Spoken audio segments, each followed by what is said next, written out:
మీరు ఇంజనీరింగ్ చేశారా? జాబ్స్ కోసం సెర్చ్ చేస్తున్నారా? 3600 మందికి పైగా స్టూడెంట్స్ కి జాబ్స్ వచ్చేలా చేసిన code Gyan 100 days software course లో జాయిన్ అవ్వండి. మీ కెరియర్ ని బిల్డ్ చేసుకోండి.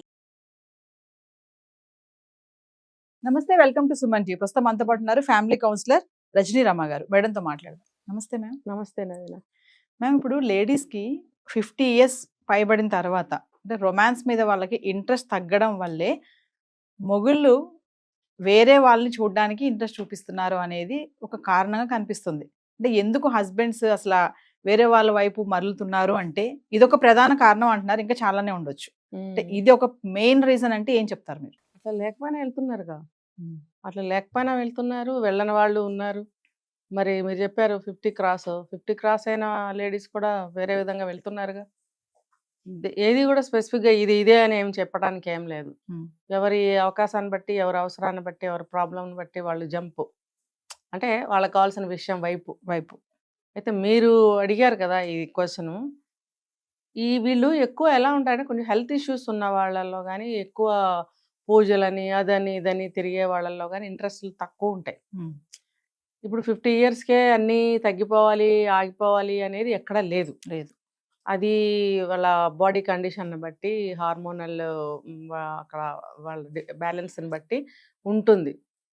అయితే ఒక ముద్ర వేసి వదిలిపెడతారనమాట. అదేంటంటే ఒక వంక. ఇప్పుడు 50 ఇయర్స్ దాటిన ఒక స్త్రీకి, ఆ మగవాళ్ళకి కూడా పక్కన పెడదాం, వీళ్ళకి ఫ్యామిలీలు ఎన్ని బర్డెన్స్ ఉంటాయి. ఇద్దరికి కలిపి ఉన్న బర్డెన్సే ఇవి. కానీ మగవాళ్ళు కొంచెం డిటాచ్డ్గా ఉంటుంటారు. ఆడవాళ్ళు ఏంటి, అన్నీ పట్టించుకుని వాళ్ళే చేసుకోవడం, ప్రతి ఒక్కటి ఇన్ఫ్లుయెన్స్ ఆవిడ మీద పడడం అనేది ఖచ్చితంగా జరుగుతుంది. మనం ఒక వీడియోలో మాట్లాడుకున్నాం ఇది. ఇప్పుడు అల్లుడే రావచ్చు, కొత్తగా కోడలే రావచ్చు, ఇంట్లో మనవాళ్ళు ఉండొచ్చు, చుట్టాలు వచ్చే వాళ్ళు ఉండొచ్చు. వీళ్ళు ఇవన్నీ చూసుకోవడంతో ఆవిడ ఇంట్లో పని కానీ, ఇంట్లో పని అమ్మాయి వస్తే పని మనిషి విషయం కానీ, ఇంకా ఏదైనా సరే A to Z అనేది ఆడవాళ్ళు చూసుకునే విషయాలు ఇవన్నీ కూడా. మరి భర్త ఏం చేస్తాడు, హాయిగా బట్టలు వేసుకుని ఒక కుర్చీలో కూర్చుంటాడు. వచ్చేవాళ్ళని వెళ్ళే వాళ్ళని పరామర్శిస్తూ నవ్వుతూ మంచి పేరు తెచ్చుకుంటూ పక్కన ఉంటాడు. ఏది జరిగినా వాళ్ళ అమ్మ, వాళ్ళ అత్తగారు, వాళ్ళ అమ్మ వాళ్ళ అత్తగారు అనే కదా అంటారు. వాళ్ళ మామగారు, వాళ్ళ నాన్నగారు అని ఎవరు అంటారు? విన్నారా ఎప్పుడన్నా? లేదు, నేనైతే వినలా. అయితే అంటే ప్రతి ఒక్క చిన్నది, పిల్లలు కూడా అమ్మ అమ్మ అంటారు. లేదా కోడలైతే అత్తయ్య, లేకపోతే ఏదైనా జరిగిందనుకో మా అత్తయ్య గారు ఇలా అన్నారు, ఇలా వచ్చేస్తాయి కదా. ఇప్పుడు పండగకి వెళ్ళాము అని అంటే మా మామగారింటికి వెళ్ళామని ఎవరు అనరు, మా అత్తగారింటికి వెళ్ళామంటారు. పుట్టింటికి వెళ్ళామంటే మా అమ్మగారింటికి వెళ్ళామంటారు. అలా ఎక్కడ చూసుకున్నా కూడా ఒక లేడీని పాయింట్ చేసి ఆవిడ మీద మనం చెప్పుకుంటాం అనమాట. అంటే ఆ బర్డెన్స్ అనేవి అన్ని ఉంటాయి స్త్రీ మీద. ఇన్నున్నప్పుడు ఒకవేళ మీరు అన్న విషయానికి పర్టికులర్ డే అతనికి అవసరం అనిపించింది, ఆవిడ రాలేదు, ఒక రోజు తీసుకుందాం. ఇంట్లో ఇలా సిచ్యువేషన్స్ ఉంటాయి. ఇంట్లో వాళ్ళుడో కూతురో కోడళ్ళో చుట్టాలో ఏదో అందరూ గ్యాదర్ అయిన రోజే ఉండొచ్చు. అప్పుడు ఆ రోజు ఆవిడ మైండ్ ఎలా ఉంటుంది, ఫుల్ టెన్షన్ తోటి వాళ్ళకి టైంకి అన్నీ అమర్చడము, ఎవరికి ఏది కావాలో చూడడము కదా. ఇంట్లోనే కాదు బయట నుంచి కూడా తెప్పించాల్సిన అవసరం ఉంటుంది. కూరగాయలు కానీ, కిరాణా సరుకులు కానీ, ఏదైనా సరే, ఎక్స్ట్రా పాలు, ఎక్స్ట్రా పెరుగు. చూడండి, ప్రతిదీ ఆలోచిస్తే ప్రతి ఒక్క వస్తువుని ఇంటికి తెప్పించాల్సిన బాధ్యత ఆవిడకుంది. ఒక కంప్యూటర్ లాగా మైండ్లో గుర్తుపెట్టుకుని ఆ లిస్ట్ అంతా చెప్తే కానీ వీళ్ళు వెళ్ళి తీసుకురారు. ఒక్కొక్క ఇంట్లో స్వయంగా ఆవిడే వెళ్ళి తెచ్చుకునే పరిస్థితి ఉంటుంది. ఎందుకంటే ఏదైనా చెప్తే సరిగ్గా తీసుకురారు. ఒకటి చెప్తే ఒకటి తీసుకురావటం, 2 తెమ్మంటే 10 తేవటం, 10 తెమ్మంటే 1 తేవటం, ఇలాంటివి ఖచ్చితంగా జరుగుతాయి. అవసరం ఉన్న వస్తువు తీసుకురమ్మంటే అది మర్చిపోయి అవసరం లేనిది పట్టుకొస్తారు. ఏంటంటే నువ్వు అది అన్నావు కదా అంటే, నేను అది వద్దు అన్నాను, ఇది తీసుకురా అన్నాను అంటే, ఆ వద్దు అన్నది ఎంత బాగా గుర్తుంటుందో, కావాలన్నది తేరు. ఖచ్చితంగా ఇది ఎవరిళ్ళలో జరిగినా లేదో చూడండి, ఖచ్చితంగా జరుగుతాయి. మరి ఈ విసుగుదలని భరించడం ఇష్టం లేక స్వయంగా ఆవిడ కూడా వెళ్ళి తెచ్చుకోవడం అనేది జరుగుతుంది. అంటే ఫిజికల్గా, మెంటల్గా ఎన్ని స్ట్రెస్లు, టెన్షన్లు, బాధలు ఉంటాయి శరీరానికి. అలా వెళ్ళి అన్నీ ఆవిడ ఇంటా బయట అన్ని చూసుకుంటున్నప్పుడు ఈయన గారికి ఈ కోరికలు పుట్టినాయి అనుకోండి, మరి ఆవిడ ఎలా వస్తుంది? అది ఆలోచించాలి కదా. ఇప్పుడు నేను హాయి కూర్చున్నాను, ఆవిడ ఎంత కష్టపడుతుంది, ఆవిడ ఎంత టైడీగా ఉంటుంది కదా బాడీ. అలాంటప్పుడు ఆవిడ ఎలా ఇంట్రెస్ట్ చూపించగలుగుతుంది అనేది ఆలోచించాలి. ఆలోచించకుండా ఎలా 2-3 సార్లు జరిగింది అనుకోండి, నేను వేరే చూసుకుంటున్నాను అనటమే కాకుండా వెళ్ళి చూసుకోవటం కూడా జరిగింది అనుకోండి, అది ఎంత మాత్రం బాధ్యత లేని వ్యక్తి అని నేను చెప్తాను. ఎంత మాత్రం ప్రేమాభిమానాలు లేని వ్యక్తి భార్య మీద అని చెప్తాను. మరి అవన్నీ ఉంటే అలా చేయడు కదా. ఉమ్. తన ఇద్దరిది కలిపి ఆ ఇల్లు, ఇద్దరిది కలిపి ఆ వ్యవహారాలు అయినప్పుడు ఆవిడ ఒక్కటే అంత స్ట్రెస్ టెన్షన్ తీసుకుంటున్నప్పుడు నువ్వు మాత్రం ఈ పాయింట్ మీద కూర్చుంటున్నావే. ఒకవేళ అది పాసిబుల్ అయితే నువ్వు ఇంకా ఫ్రీ అవుతావుగా మెంటల్గా. అంటే నీకున్న టెన్షన్స్ ఏమన్నా ఉన్నా స్ట్రెస్లోనే నువ్వు ఫ్రీ అవుతావు. ఆవిడ ఆవిడ అవ్వలేకపోతుంది. ఎస్. ఆ అవకాశం లేదు ఆవిడకి. అప్పుడు నువ్వేం చేయాలి? అవకాశాన్ని కల్పించాలి. ఆ బాధని ఆ బాధ్యతని నువ్వు షేర్ చేసుకోవాలి. నువ్వు ఒక్కదానివే ప్రతిదానికి వెళ్ళొద్దు, ప్రతిదీ నువ్వు చేయొద్దు, నా మీద పెట్టు, ఇద్దరం కలిసి చేద్దాం అని ఒక బాధని బాధ్యతని అన్నిటిని పంచుకున్నట్టయితే ఆవిడ మనసు చాలా తేలిక పడుతుంది. అప్పుడు ఆయన ఆయన కోరుకున్నట్టు ఆవిడ కూడా ఆయనతో పాటు నడవచ్చు. Yes. అలా లేనప్పుడు ఇదిగో ఇలాగే ఉంటుంది మీరు అడిగినట్టు. అంటే కొన్నాళ్ళ తర్వాత భర్తలకి భార్యలు నచ్చటం లేదనేది కూడా ఒక టాక్ ఉంది. అవును, అంటే మరి మీరు ఎలా అన్నట్టుగా నచ్చుతారు? ఇప్పుడేమో సినిమాలు బాగుంటాయి, ఇంట్లోకి వచ్చి చూస్తే భార్యలు పాత బట్టలు వేసుకుని పనులు చేస్తూ మిక్సీలు వేసుకుంటూ పని మనిషి రాకపోతే గిన్నెలు తోముకుంటూ ఇల్లు ఊడ్చుకుంటూ, ఇంట్లో మనవాళ్ళు మనవరాళ్ళు ఉంటే చెత్త చేస్తారు, ఇల్లంతా అదంతా ఊడ్చుకోవడము. మరి ఈ రోజుల్లో కోడళ్ళకి డైరెక్ట్ పనులు కూడా చెప్పలేని దుస్థితిలో ఉన్నారు.